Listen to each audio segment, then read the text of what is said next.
It was a golden Friday afternoon in a quiet American town. A gentle breeze swept through the streets, rustling the leaves as if they too were hurrying to prayer.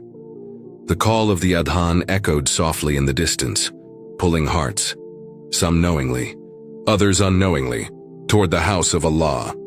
Inside the local mosque, worshippers gathered with calm devotion. Men and women trickled in with purpose in their steps and peace on their faces. No one imagined that the serenity of that moment was about to be shattered, only to be rebuilt into something miraculous.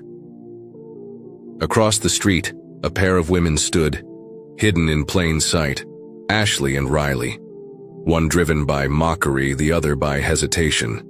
Ashley grinned darkly, adrenaline coursing through her veins. "Let's give the internet something to chew on," she said, tucking a small camera into her scarf. Riley hesitated. Her hands trembled slightly. "Are you sure about this? I mean, this feels different." Ashley scoffed. "They think their God will protect them. Let's see what happens when we shake their little world." They stepped into the mosque, greeted. Not with suspicion, but with smiles. A kind woman at the entrance placed her hand gently on Riley's shoulder. "First time here? Welcome, dear." Riley blinked. The kindness stung more than she expected. But Ashley was already focused, scanning the room, rehearsing the stunt in her mind. The khutbah began. The imam's voice was soft but strong, each word dripping with a kind of truth Ashley had never known. She smirked. Perfect timing. As the worshippers stood in rows, shoulder to shoulder, hearts beating in submission to the divine, Ashley struck. She tossed off her coat, revealing skin, defiance, and pride. With slow, mocking movements, she began to dance, vulgar, loud, and calculated. Riley followed, reluctantly. But her steps were unsure, her heart pounding in fear. Then, it happened. The lights went out, not just flickered, gone. The mosque fell into a deep, unnatural darkness. Phones died. The air thickened, not with smoke or heat, but with presence. Something unseen, but undeniable. Ashley froze. Her limbs wouldn't move. Her mouth parted, to laugh, maybe to speak, but no sound came out. Her voice vanished. Riley screamed, not out loud, inwardly. Her body collapsed to the ground. She clutched her chest as if something had pierced through her ribcage and gripped her heart. Gasps filled the prayer hall. But no one panicked. No one screamed. Instead, an old man, Brother Farid, rose. Eyes calm, hands raised. Hasbunallahu wa ni'mal wakil. Allah is sufficient for us, and He is the best disposer of affairs. From his lips flowed verses of the Quran. The walls of the mosque seemed to hum with the words, and then the light returned, but not just the bulbs, a light from within. Riley sat up, face drenched in tears. She whispered hoarsely, "They were there. I saw them. Huge, beautiful, blinding." They weren't angry. They were crying. Ashley sat paralyzed. Her camera had melted. Her hands shook violently. Imam Karim stepped forward, calm, composed, his eyes soft. "What did you see?" he asked gently. Ashley couldn't speak. Her throat burned. Her mouth moved, but the words refused to rise. Riley spoke, voice cracking. "We came here to disgrace you, to disgrace this place, but instead I was shown something. I don't know how to explain it. I felt seen by something vast and loved, even in my worst." A hush fell over the room. The imam knelt beside them. "You entered with mockery," he said, "but left with mercy. This house doesn't belong to us. It belongs to the one who knows every heartbeat. And He does not turn away the broken."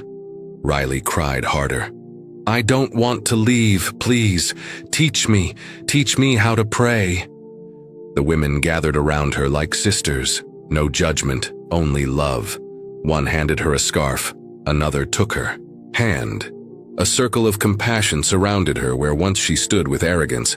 Ashley, still mute, reached for a notebook someone had left nearby. With trembling hands, she scribbled, "I felt a fire inside me, not of pain, but truth. Something tore through me, not to destroy, but to rebuild. The Imam read it and nodded. That is called hidayah, guidance, a gift no camera can capture. Later that night, Riley returned, alone. She stood outside the mosque for a long time, watching people come and go. She finally stepped in, walked up to the Imam with teary eyes. I want to be one of them. I want to belong here to him. And with quiet reverence, she said, Ashhadu an la ilaha illallah, wa ashhadu anna Muhammadan Rasulallah. A wave of love burst through the hall. Takbir, Allahu Akbar. A sister hugged her, whispering, Welcome home. Ashley watched. From the doorway, her eyes wide, a lump in her throat. She touched her lips again, still no voice, still silence. But inside, a storm of light. Weeks passed. Ashley never returned to social media. She changed her name. She no longer needed the noise of the world. She began writing pages upon pages of reflections. I thought I came to break something sacred, but what broke was me. I thought I'd expose them, but it was my soul that was laid bare. I thought I'd go viral. Instead, I found truth. 1. Rainy evening, she sat quietly in the back of the mosque. Imam Karim approached her. Have you forgiven yourself? He asked gently. She shook her head, then wrote, Not yet. But I'm beginning to understand that he already has. The Imam's eyes glistened. Then perhaps it's time you speak it aloud. Ashley closed her eyes.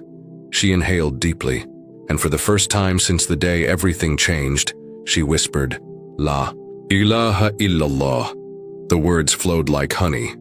Muhammadan Rasulallah. Tears ran freely.